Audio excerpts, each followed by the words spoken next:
Well, good day, ladies and gentlemen. This is a video about a Seiko turtle, is lovingly called that way. And it is about copy and genuine Seikos. I have three here.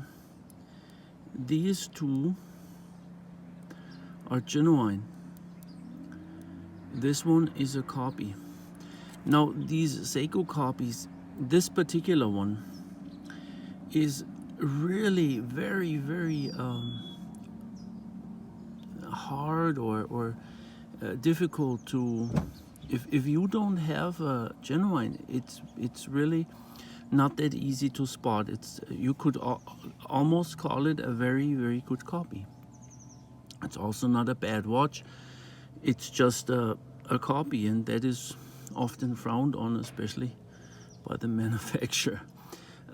Anyway, this one is actually very same, the Pepsi Bezel, and it's brand new out of our stock. You know, this video obviously is made here by Müller&son, and this is new with tags, you know. So expensive watches, and that makes it worthwhile for the copiers these days to, not that expensive compared to a Rolex, they're cheap, but that makes it worthwhile for the copiers to copy. And I'm gonna start with one of the easiest things to spot, Rolex or not, Seiko or not, original or not. So here is the number one, the bib here. Is it called pip? It's pip. A bib is something different. This is the pip. They are slightly recessed, and maybe this is the original. Maybe you can see it on the video. On the copy here, they stand proud. That's the same as on the SKX. They stand proud on the copies too. I have a video about that. But that's very easy. It's not unsightly. It's just not proper. So the pip is proud, means it's above the surface. Here, it's below the surface. Another thing, it's same as on the Unreal, or you know, copy. The sound of the bezel, listen. And the feel, well, you can see that, but it feels sort of flimsy. Actually, this is one of the reasons why I got this sent to me to tune or repair the bezel, but it's not really broken yet. So here, this is the sound of the real one. I need much more pressure to turn it, and it gives you a feel of quality immediately. This one, not so much. It's too loose and too flimsy, and it's loud. Another one that's actually easy, but also not so easy, it's the dial. The dial dots here, they are put on these dials from the top, I would presume. So they're applied indices. And here, the indices, they are pressed in from the bottom, it looks like, and then the lume is somehow applied from the top. So they are not separate from the dial. You see that on the edge where it goes from the dial to the indice, it's raised and not separate at all. It looks like a little hill. It's one. Here, this is different. It's applied. Another good one is on the hour hand, the little tip is stubbier than on the originals, but you need a comparison. Another one is the crown here, the modulation of here. This is on the fake more coarse. It's kind of a coarse here, not so much. On the crown here, on the original, that shoulder here I'm pointing to is larger than on the copy. The copy's shoulder is shorter. Another one is that the bezel is, this shoulder is not as straight as this. I mean, if this is the shoulder here, this would be more leaning, as this one more straight. When you have the comparison, then you see another subtle one, but actually quite, is the casing on the copy is here. It's very round this way. See, very round. On the original, this is a brand new one. It is not rectangular, obviously, but here it's round, and then it goes a little straighter here, and then it comes around. That creates a different look. Also, it creates this very pointy. It's almost pointy here on the originals. It goes, this is wider here because it goes here and then over. Not, the fake one cuts closer here.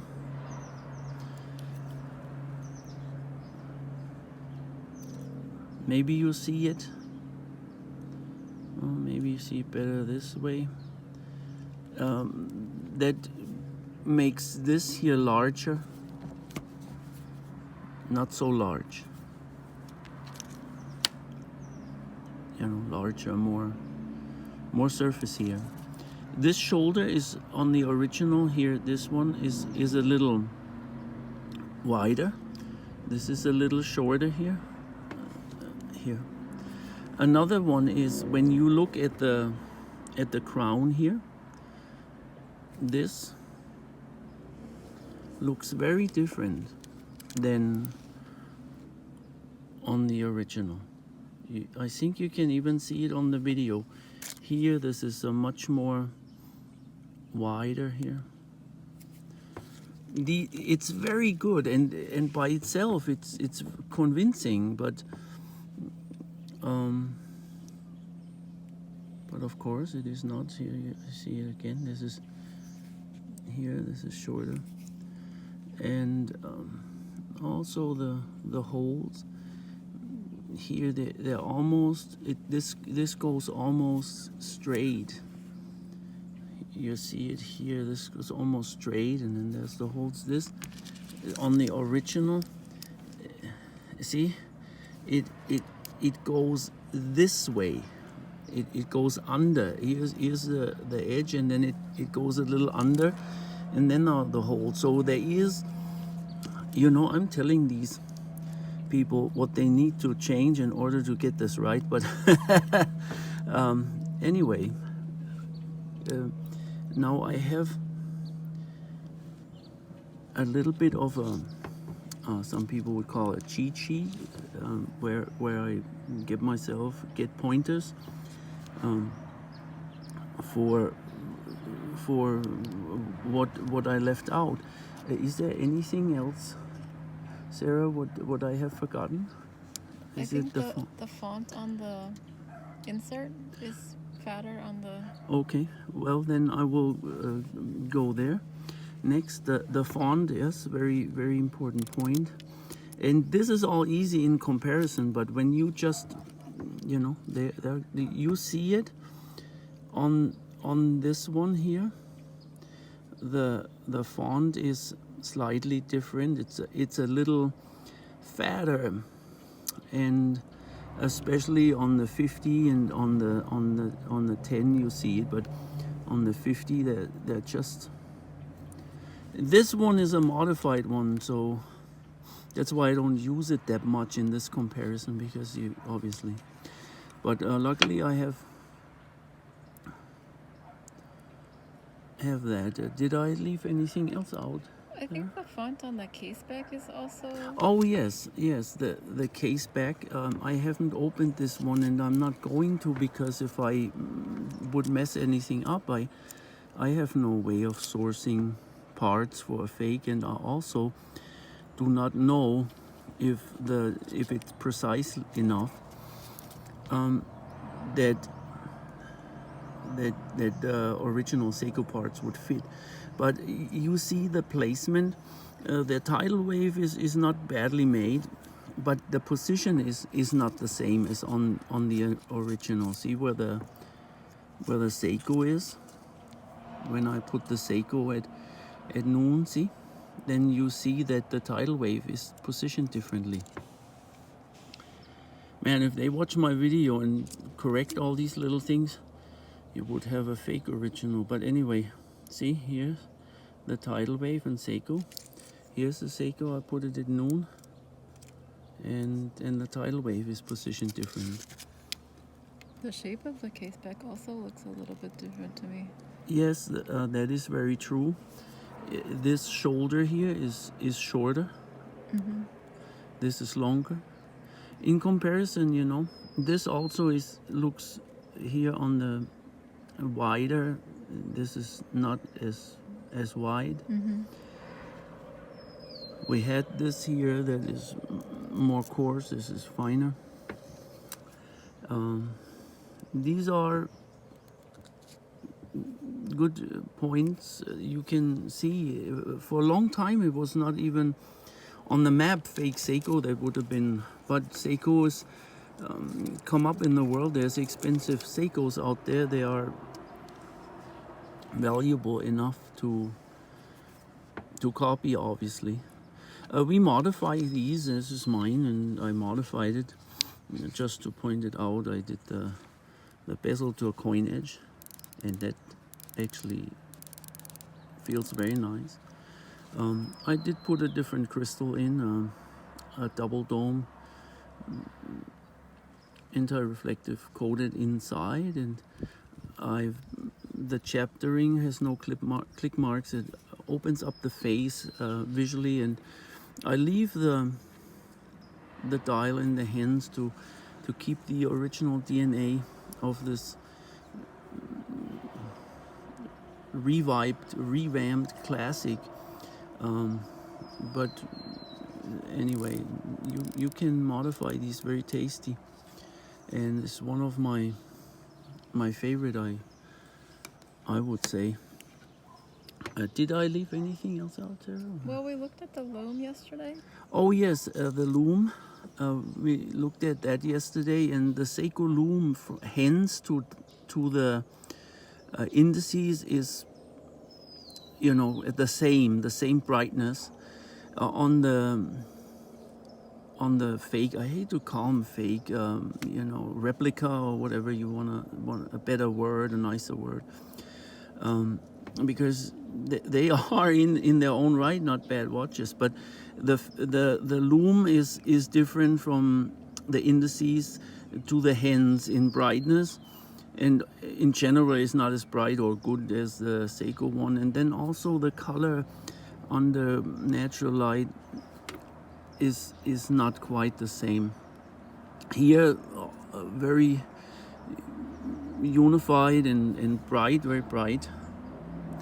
Here not so much, and big difference between hands. They're dim, and then here. Also the hands in themselves, and this is a very, very subtle thing. these on the original, they're more 3D produced. These ones are cheaper looking. I don't know how they do it. Not so 3D than the original. What else did I leave out? Well, I would say it's important to point out that this is not the same model. So the genuine Seiko that we have there is SRP 779, I think. It says on the tag. Yes, SRP 779. Yeah, and K1. I don't know. I'm not sure that I know the model number of the Patty off the top of my head, but I think they call it Patty. That's the nickname. And so the dial, the hands, and the chapter ring are not supposed to be matching, you know, each other, these two watches. Okay. I think that everything else would be the same, you know, but even so, oh, okay.